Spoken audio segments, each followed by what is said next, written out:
Today we're going to talk about such a fundamental thing in marketing that is important for the hobby marketer, just a person that is interested in marketing. Obviously, if you are a marketer, this is also really, really important stuff.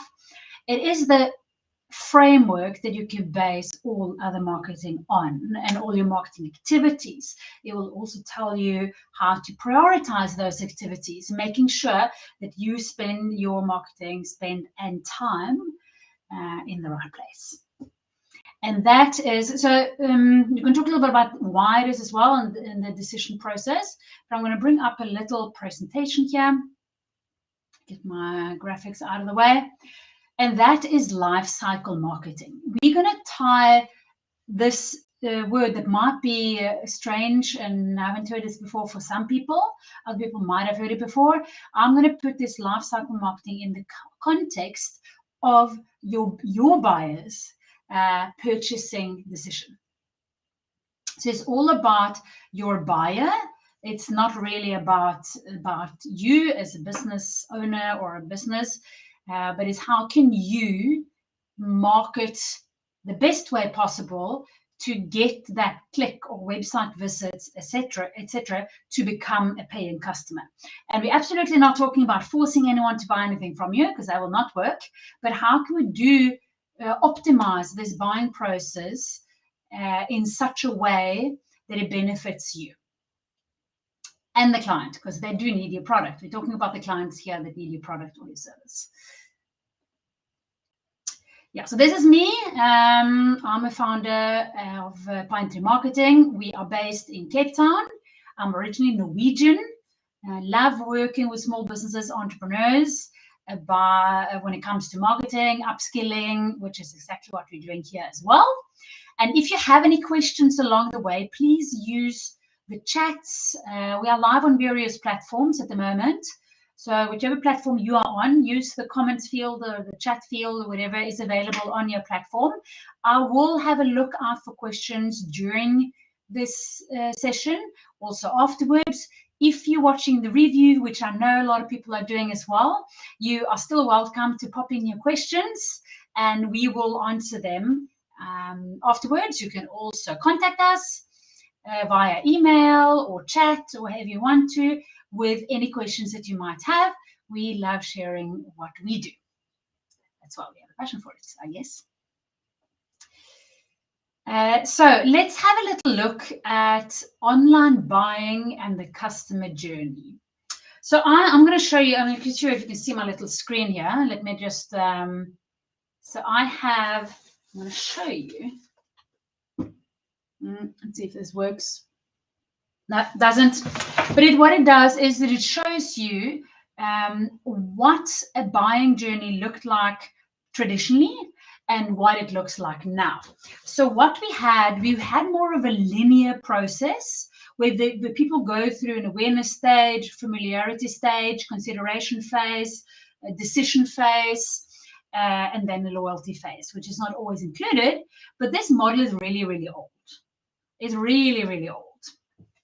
So it hasn't really, if you look at it that way, you're not really adapting to how a buying purchase is at the moment. Why is the buying purchase different? Well, because we have a lot more access to tools and we have a lot more access to information. So in 2009, McKinsey came with a survey where they started looking at the buying journey in UI. Well, again, what they came up with is that the customer has now become a researcher. So they research a lot more. This, again, comes with accessibility of information. Just when I studied marketing, I don't know, 10, 15 years ago, there was no Facebook. And this linear model that I first mentioned was even before Facebook. So obviously things have evolved. Google has become a lot better. We have AI that is there helping us write and type and find information and sort information. We have reviews. We are a lot more concerned about what other people say about someone's product or service than what they say themselves. So what I'm saying about my services is less important to my customers than what my other customers are saying. So we have a lot more access to all of this information, which makes the buying journey look a little bit different. So we have become researchers. So the buying process is no longer linear. It's not about creating the attention in the beginning of the buying process and maybe give a good offer at the end, which used to be like, okay, we have 10 alternatives. I need this product. I have 10 alternatives. And as time went by, we sort of pick one out, not relevant, until we end up with one. It's not the case. Now people have some alternatives. Oh, I might be interested in this. And then they go back and they research it. And then a couple of other alternatives come in. And then maybe the original falls out. And it's a little bit more of a circular process. So the decision doesn't look the same. We have to understand this when we do marketing. If we only focus on the awareness, we will miss out on the rest of the journey, and we will disappear from the as maybe an option to purchase from us. So it's really, really important to see what can we do along that decision journey of the customer to make sure that we keep top of mind and that we will be a good option for your customer. So that is what it's all about. That online buying has changed. Customer journey looks different. And if we're not keeping up with that, we will fail. And typical symptoms of failure, I don't really like that word though, but that would be, but it can be quite detrimental because you can run out of money, not get any clients from your marketing activities. You become despondent, you're not motivated because you're not getting results. One simple reason could just be that you're only focusing on awareness. I'm saying that because it's quite a normal symptom that we see. People focus on awareness only, or they're pushing too hard on the final sales when people are still making decisions. They're still doing research, and you might put them off. So that is quite important to be aware of. We're obviously going to look into what this looks like as well. But here are some stats. 96% of people visiting your website or social channels will not buy straight away. There's different versions of the stat out there, so you will find that online. But if you expect immediate purchases from your ads, from your organic posts, from the stuff that you put out there, you will be disappointed. You will also probably use your marketing budget quite inefficiently because you're not getting the results. You're not getting conversions. You're not getting customers because you're putting all your bucks in one bucket. So lifecycle marketing helps you create a buyer's or a customer journey that increases conversion and sales by doing the right thing at the right time. So exposing them to the right information, nudging them along to a purchase decision, keeping top of mind and being the first choice when they're ready to make that decision. Again, first step is to realize that it is a journey. So that is quite important. So a couple of definitions just to have it, to tie this a little bit together. I'm not sure if you can read it, but I'll read it for you. The customer journey. So we have a couple of things that we use, and they're variations of the same, a couple of words. You have a customer journey. We're going to talk about customer life cycle and lifecycle marketing, which all ties it all together. And we're going to look at these. We're going to put them on top of each other. So I'm going to show you a little bit later how the customer journey flows and what you should think as a business to do your lifecycle marketing on top of that. So the customer journey is the complete sum of experiences that your customers go through when interacting with your brand. So instead of looking at just a part of the transaction or experience, or how does it post-sale in itself, how do I look first time they see me, the customer journey documents the full experience of being a customer. This is something they will experience regardless of you being purposeful about it or influencing it or not. So a lot of businesses are leaving this up to the customer to have their experience. They don't really have a conscious customer journey. So that is what the lifecycle marketing is going to do. It's going to create a conscious customer journey. The customer life cycle, very related to the customer journey. The customer life cycle refers to the process of the prospect becoming aware of the product, making a purchase, and then ideally also becoming a long-term customer. And there's ways to make that happen as well. We have divided this process in 3 stages, and we're going to look at that as well, putting all of these on top of each other a little bit later. Capture leads, convert clients, and create fans. Each of these steps have different goals, and we will see a little bit more on the next page as I'm mentioning there. Then we have life cycle marketing. Now, life cycle marketing is your marketing activities that help you create a buyer's journey that increases sales or conversions, as we like to call it in the marketing world, through nudging your potential buyer to a purchase decision. So you have a customer journey that you can be conscious of or not. The customer goes through what we call a life cycle. So it's a process they go through. And life cycle marketing is what you do along the way. So that is your activity. So that's the one you can really work on from your side. And that's your priority, where your priorities get set, and it all leads to a better customer journey, which leads to more sales. So here we're putting it on top of each other. So the customer journey stage, they realize that they have a problem. There is some form of awareness. Then there is quite an extensive consideration and especially consideration stage. This is where the researcher comes in. The researcher customer will, in the consideration phase, will be alternatives going in and out. They will have a lot more questions about your product, about if they need it or not. Is this something I want? Is it not? And then you have a decision phase. And then we have the retention and loyalty stage as well. How the life cycle marketing focus maps on top of that. Now you see that the part of collecting leads we need to do in the problem and awareness stage.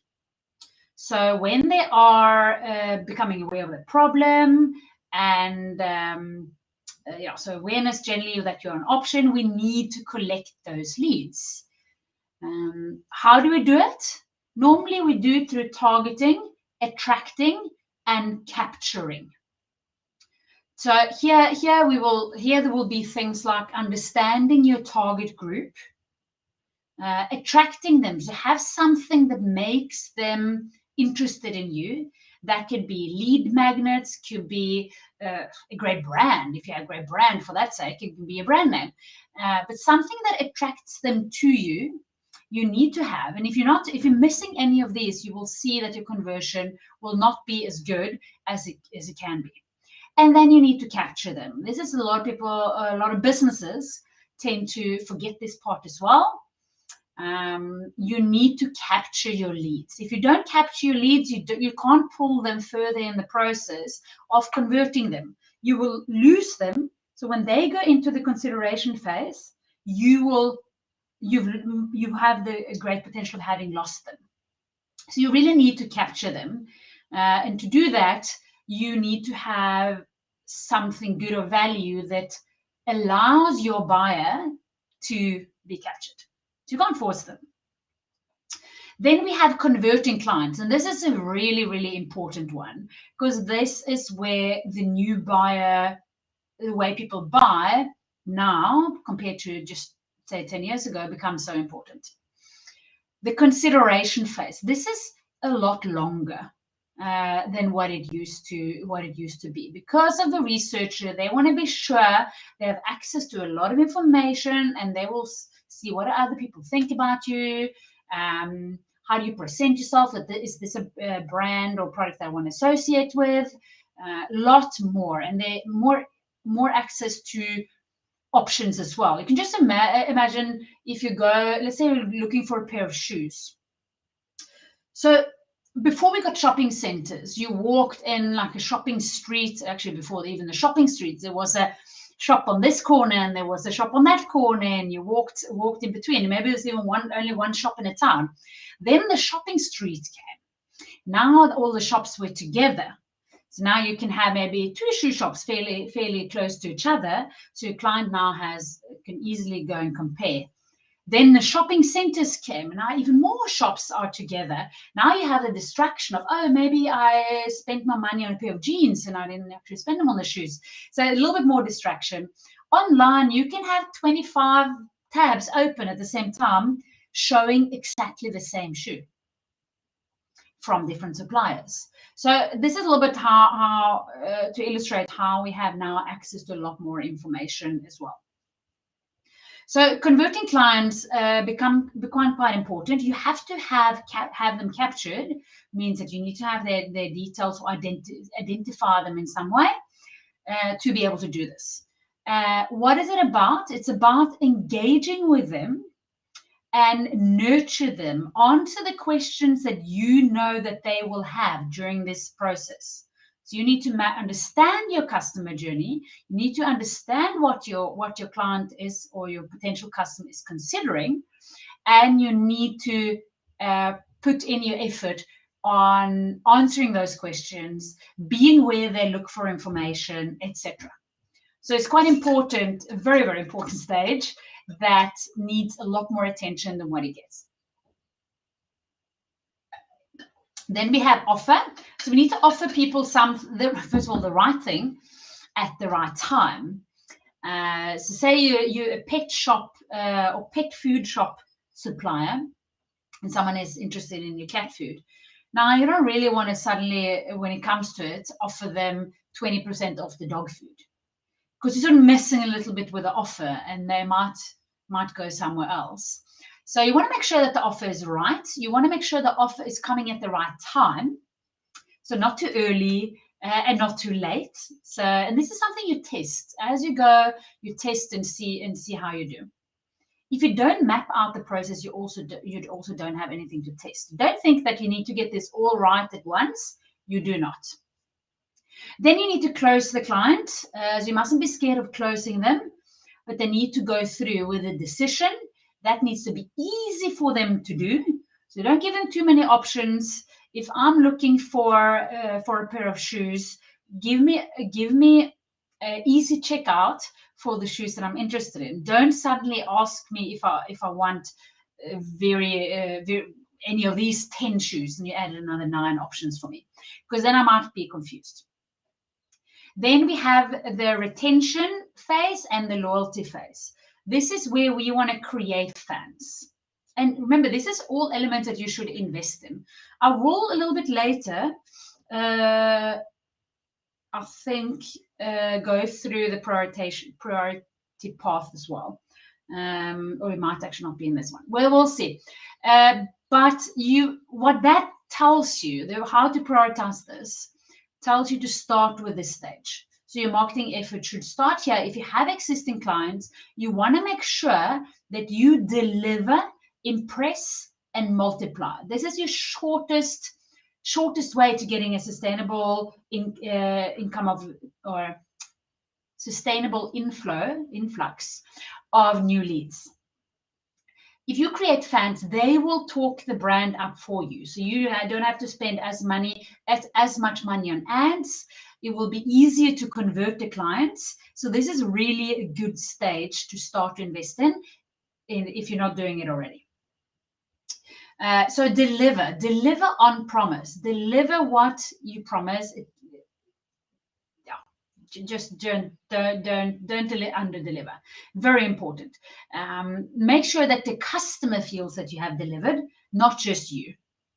So if you sent a pair of shoes that looked blue on the website, and then they actually a client thinks that they're purple, they will be disappointed.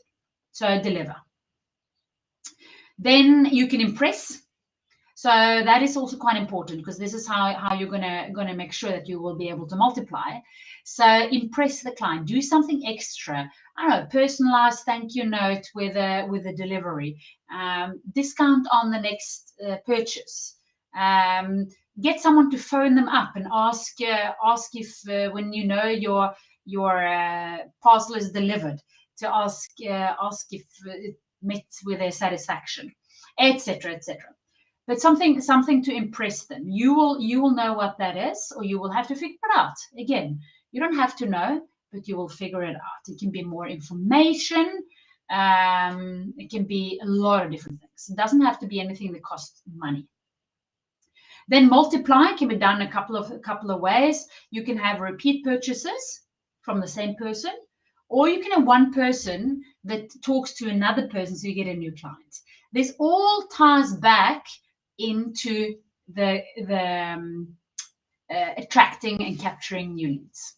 So it all ties back into that. It's no longer linear.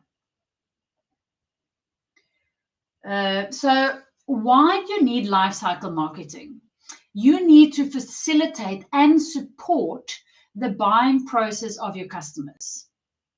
You need to do so to help them get to the purchase. People also get very, very sidetracked. I don't know about you guys, but I have a lot of these. Okay, I'll take my phone and I'll take a picture of that ad and I'll attend to it later. I'm not captured. First of all, I'm going to forget to attend to it. You haven't captured my details, because I'm just screenshotting your ad. So it's really important. So you won't be able to help me get to the purchase of what I did show interest in, because I screenshotted it. So it's quite important to make sure that you have that opportunity. Again, a share is not a sale. You don't know. You don't have the opportunity to necessarily communicate with them again. A like is not a purchase. Isn't it interesting how a lot of these social media agencies will say, oh, but you got so many likes and so many shares and so many followers and clicks, the other two there as well. And then at the end of the day, you're like, but yeah, it looks great, but where's the client? This is why you need to do lifecycle marketing. You need to understand that it's not only about these things. A follower is not a customer. A click is not a lead. So you need to make sure that you have all these steps in process, these processes and actions in place to be able to get to the purchase, because the purchase is what's going to create a sustainable business for you. So that's quite important to understand, and will take away a lot of frustration as well from all of those businesses out there that generate all these shares and likes and followers and clicks and all of that stuff, but not getting the business. And I also promise it's a lot easier to close or to sell to a potential client if they are referred from someone else. If someone else already has said, oh, I worked with Pine Tree Marketing and they were great, they had such nice service and they really went that extra mile, it's going to be a lot easier for me to sell to them, obviously, if they need my services. Because I'm not going to force them to need my services. But they already, likelihood of them already needing it because they talked to my existing customer that recommended me, it sort of lies in the cards that they do need my services.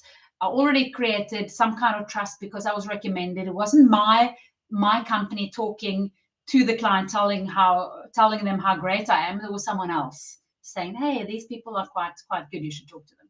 A lot easier to sell to than to have to go via someone who just liked your page or liked your post, etc. Or visited your web page and it's just a stat on your Google Analytics. So this is putting a little bit in context here as a framework and seeing how it all ties in together. So this is the lifecycle marketing framework. You will see the same elements that we talked about earlier. It's collecting leads, converting clients, and creating fans. So we need to, and you see how it all goes in a sort of extended figure of eights. It goes on.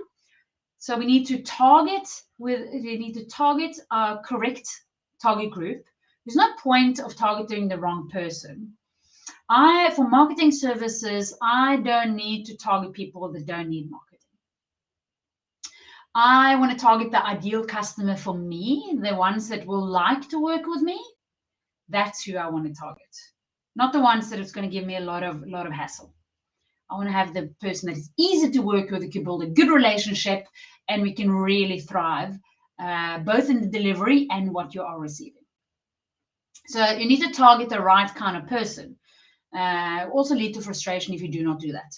Then you need to attract them. So you need to make them aware of you. You need to make yourself visible to them in a way that you can also capture them.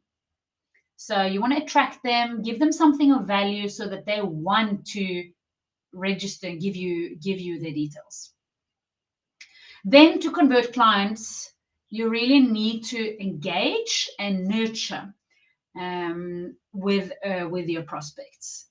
So again, going back to understanding who they are, understanding what's part of their purchasing process.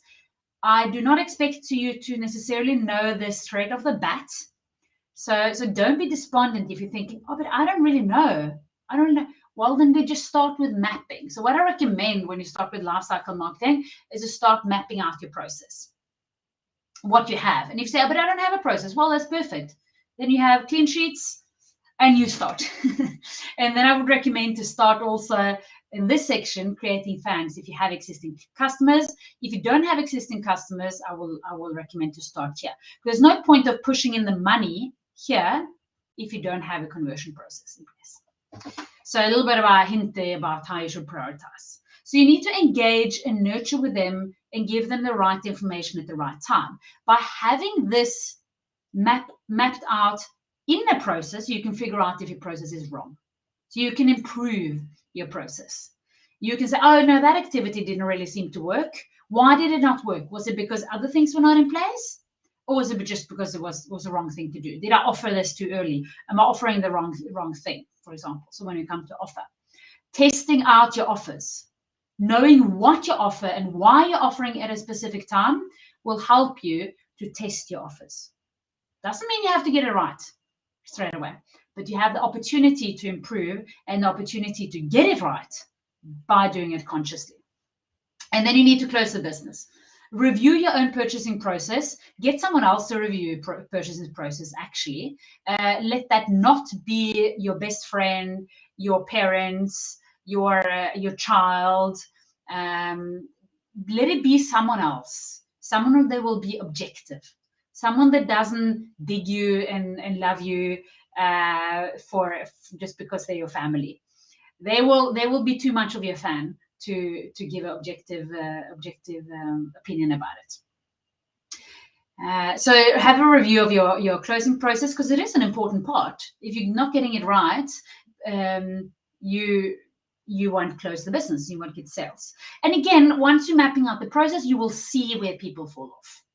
It will be more obvious. Oh, the closing process is not working. Okay, let's put some effort and attention into that, instead of just pumping all the time that I have in creating a new ad. Let me use my time to look at my closing process. Then we have in creating fans. We want to deliver. Again, you want to deliver what they are expecting, not just what you think they're expecting. You want to impress them. So you want to make sure that you go above and beyond. So you don't just want to deliver, you want to impress. If you're going to create fans, you need to do a little bit more. And you want to multiply. Again, that is either getting repeat business from the same customer. So then they're sort of becoming a lead again. And you might convert them again. But it's quite a lot easier to get people to convert the second time around because they already built up trust. You have already impressed them. So it's just more about keeping in contact, understanding when they're ready to buy again.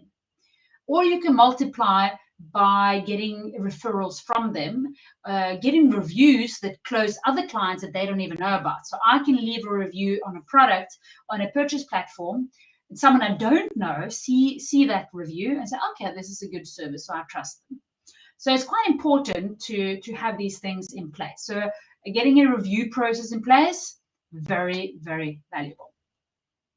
Again, that's this. If you have clients, start here.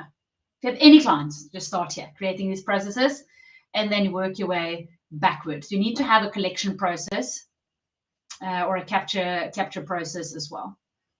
Quite important. So how do you create an amazing customer journey? You have to start mapping your activities throughout the customer lifecycle. So going back to the previous one that I was showing, let me see if I can go back to it. Going back to, this is going to be my last slide. Go back to this one and map out, what am I doing on targeting? And if you do nothing, it's fine. It's not about judging that you're not doing anything. It's about identifying, what am I doing on targeting? Is my targeting good? You can always evaluate that afterwards. What am I doing on attracting? Am I attracting clients? What am I doing on capturing? How am I capturing clients? Efficiently? Do they get stuck in some random Excel sheet? I promise you, Excel sheets are not great for capturing. You want to capture them. You should have a CRM system. I recommend a CRM system, customer relationship management system, so that you can capture all your details. One of the biggest reasons why leads are not converting is because it's not an efficient capturing process. I'm going to also give you this resource while I'm done with that. This is a mapping tool. The one I popped up now is a mapping tool that you can use to help you map out your customer journey. So then you look at, what am I doing under the engage? Am I doing anything? Can I do more? Am I doing enough? Am I doing the right things at the right time? What am I offering when? Again, what is my closing process looking like? How is my delivery experience? How do I deliver? How do I deliver? And what do I do? You know, is it a speed service? Is it a snail service? How do I deliver? Do I keep the customer informed along the way? Expected delivery of is then and then. Or if it's a service, are you outlining your delivery process to the client so to set clear expectations of what's going to happen when? What are you doing to impress the clients? And what are you doing to multiply? And remember, there's two ways to multiply. Repeat business. Are you asking your clients for referrals? Are you asking them to leave you reviews? If you're not doing that, that's really something you should look into. And again, are you following up with them after purchase to figuring out if they need anything else? Service as well. Maybe there's a service that is a repeat, getting a repeat retainer in instead of selling something every time again and again and again. You can multiply. So that is quite important. Use that mapping tool if you want to start mapping out your customer journey. I recommend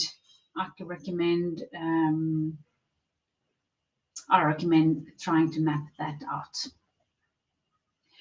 So with that, that was the last that I was planning to go through in this session. I don't know if there's any questions. I don't think there's anyone coming in on the chat so far.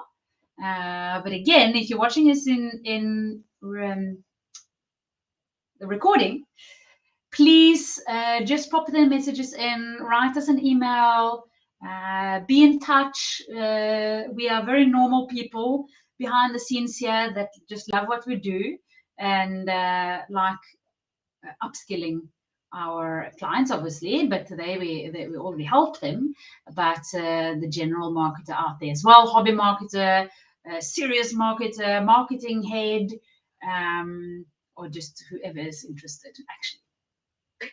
So let me know if there's anything, or let anyone on my team let anyone on my team know if there's anything, and I hope to see you again next time.